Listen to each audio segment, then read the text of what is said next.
Hey guys, we thought we'd film another video here in the office. Last time in Ashland we talked about the 70% rule. So I wanted to break that down a little bit more and show you how we make our maximum offer on a property, how we calculate those numbers.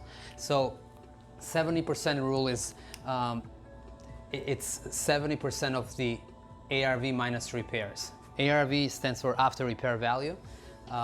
So when we submitted an offer in Ashland, the homeowner actually was asking for $200,000. So for us to determine if that's a good or a bad price, we had to run that formula.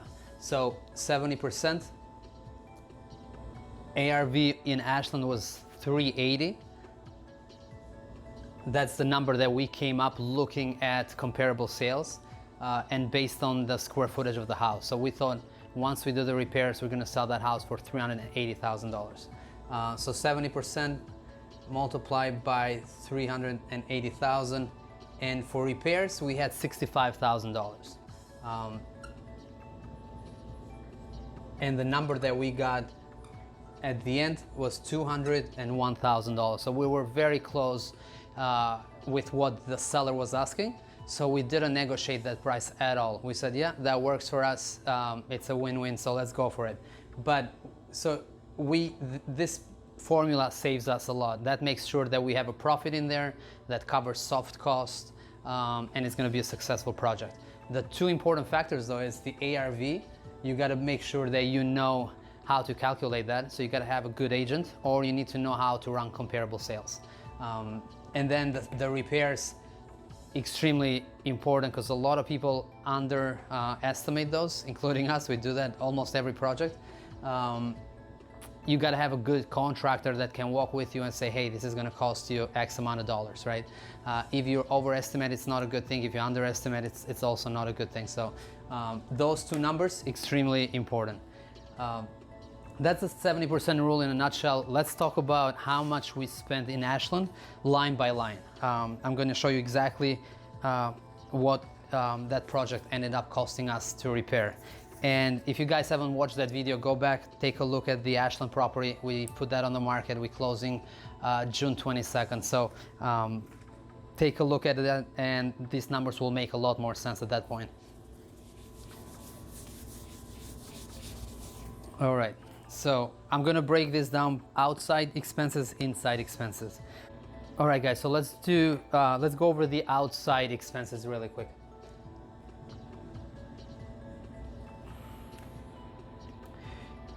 So, gutters,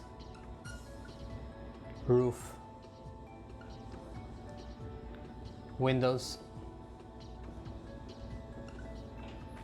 siding, driveway,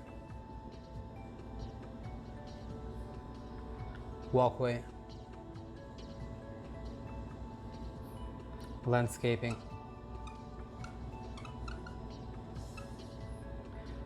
materials, actually deck and materials. All right, so for gutters, spent $1,100 to put brand new gutters. Roof, $5,900 for them to strip one layer that was existing, put brand new roof.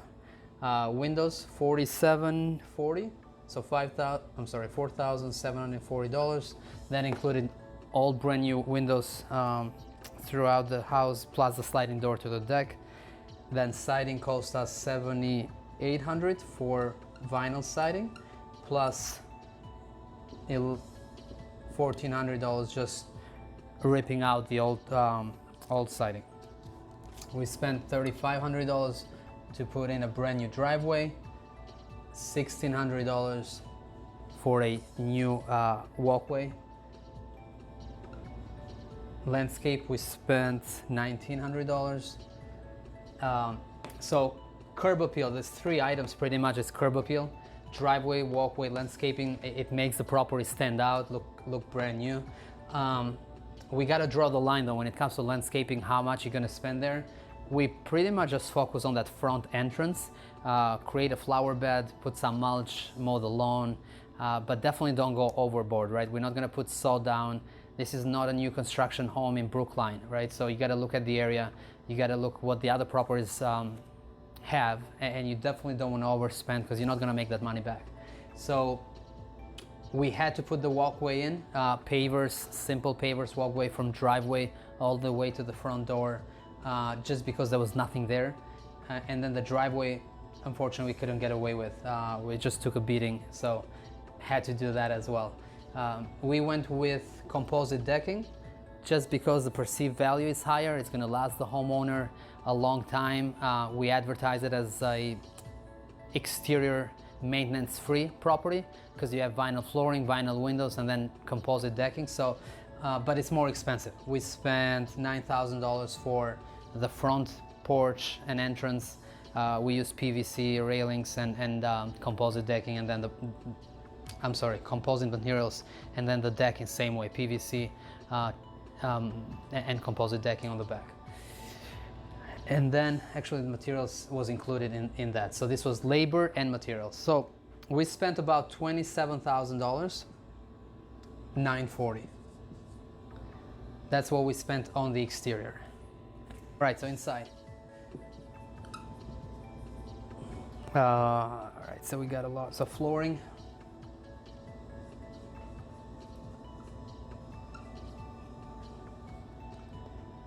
Paint.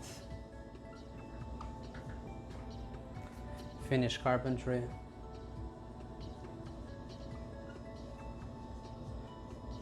And these are in no particular order. They're definitely not in the order of execution when we are on site. It's just how I grabbed all these numbers to show you to you guys. Kitchen.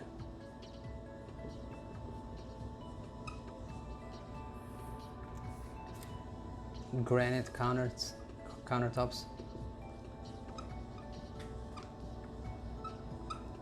Appliances.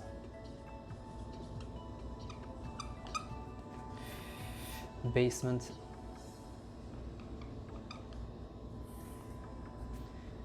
Sump pump. And French drain.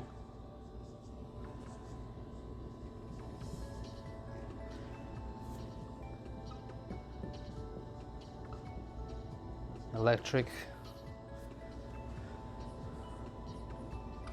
Plumbing. HVAC, tile, and materials. All right, so that's everything. So for flooring, we spent $4,850. I believe we had 1,100 square feet of flooring in total. Only 380 of that was brand new white oak that they installed, and then they sanded, stained, and polished throughout the first floor. So $4,800 for flooring. Paint, $6,000 just for the main level. Basement is separate. Finish carpentry, $7,000. Kitchen, $5,250. Kitchen includes cabinets and installation. I think installation was about $750. Cabinets, we went with white shaker cabinets, $5,250. Finished carpentry, I wanted to mention actually that what that includes is trim work, because we had all new trim throughout, so that includes most of that. Granite countertops, $1,500 or $1,550 to be exact. We went with the basic countertops. We didn't do quartz. We didn't do anything fancy when it came to granite. So $1,500. And then appliances, we spent $2,820. What that included is a refrigerator, stove, dishwasher, microwave. Basement, we spent $7,700 in the basement. That includes drywall. That includes the vinyl flooring. That includes paint. So that's what we ended up spending finishing the basement. We could have left it the way it is, but we had a mudroom down there. We wanted that space to be finished. So I think it probably added another $25,000 to the value of property. So definitely the return on investment is there.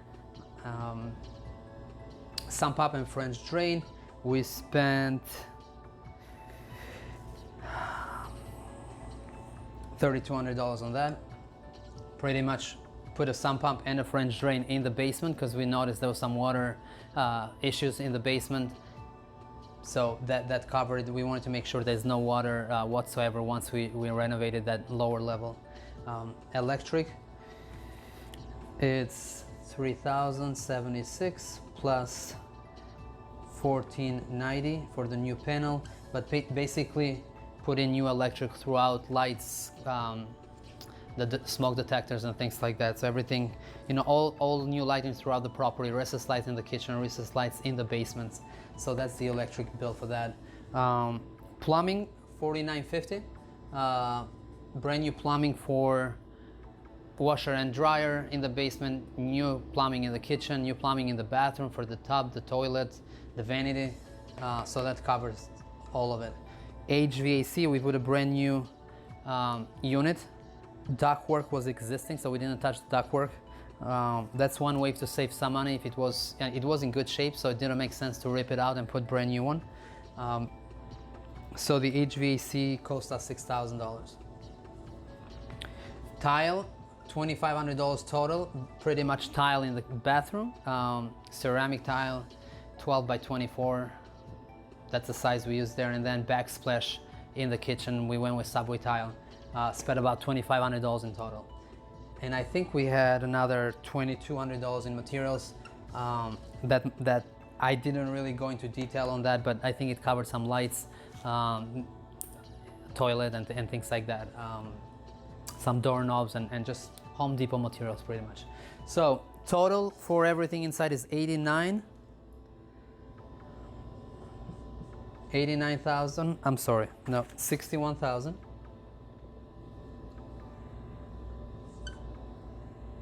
$751. So that's what we spent inside.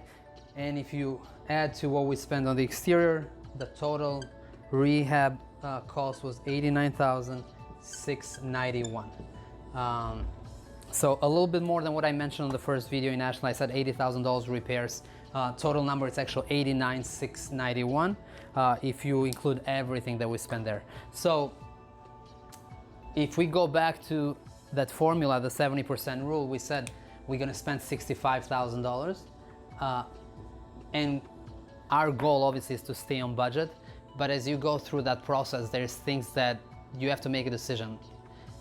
Driveway, that wasn't the plan to change it. And then the driveway took a beating through guys going in and out, dumpsters going in and out. So we had to do that. HVAC, we didn't want to replace it. We decided to do that just because everything else was brand new and this unit was just extremely old. So things like that, we went from 65 to 89. However, we had estimated that we would sell the property for $380,000 and we sold for $400,000. So overall, that 70% rule still applies because we made another $20,000 here.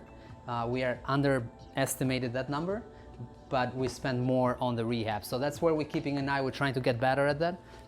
But that's pretty much what we go through on every project, guys. We want to make sure we cover every expense, want to make sure we track those expenses. So at the end of the project, when it sells, we can tell if it was profitable, what can we do better, and things like that. If you guys have any questions, please reach out to me anytime. Follow us on Facebook, Instagram, YouTube under White Acre Properties. Join the meetup page.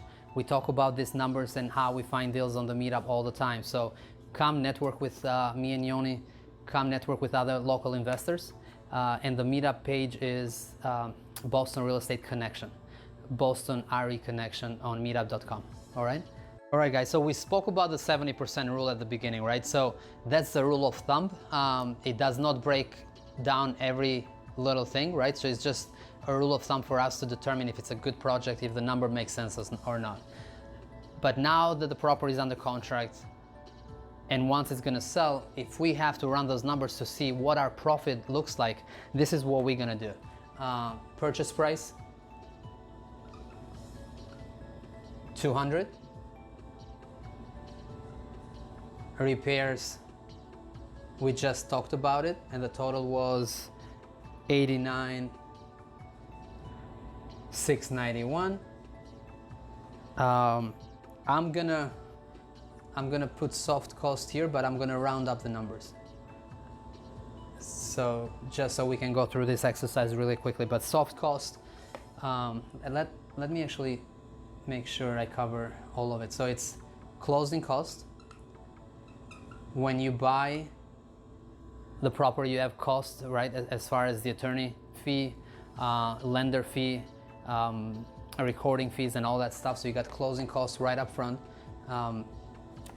So what else is here? You got closing costs on both the purchase and the sale. When you sell the property, you got commissions. When you're selling the property, we're paying someone 4%. So commission of 4%. We have insurance plus utilities. You have lender fees. So I'm putting everything under one group. And lender fees is pretty much the interest we're paying a lender to finance this project. So all of that adds up to $44,000 in this case. Right? If we want to break it down, closing cost about $7,500. Again, purchase and closing, right? Commission 4%, $16,000. That's calculated on sale price. We should have started with that. Sale price of $400,000. All right, so $16,000 is commissions, 4% of that number. Insurance and utilities, about $2,500. Again, we're just rounding here. And then lender fees, $18,000 in total. We used our lender for 7 months in total, so that's the interest they make from lending us that money. And that they get that amount at closing with their money back, right? So sale price 400, purchase price 200, repairs 89,691, soft cost 4,400. So expenses, a total of $334,000. Sale price of 400, so that gives us a profit of $66,000 on that project. So that's the bottom line. That's what we care most, because we spent 7 months on that project, right? So a good deal. Our average fix and flip are anywhere between 50 and 70,000, so that is right in line. Also an easy project. We didn't have to do a gut rehab, it was an easy ranch project, so I highly recommend anybody that's just starting out to look for this type of project, right? Go spend anywhere from 60 to 90,000 in repairs. It's not the hardest of projects, and my favorite, Cape style and ranches are definitely our favorites, and they're small, they're easy enough to renovate. So that's about it. Just wanted to show you guys some numbers, both the rule of thumb, the 70% rule, and how the costs break down at the end, what we spent on that project. So thank you. See you on the next one.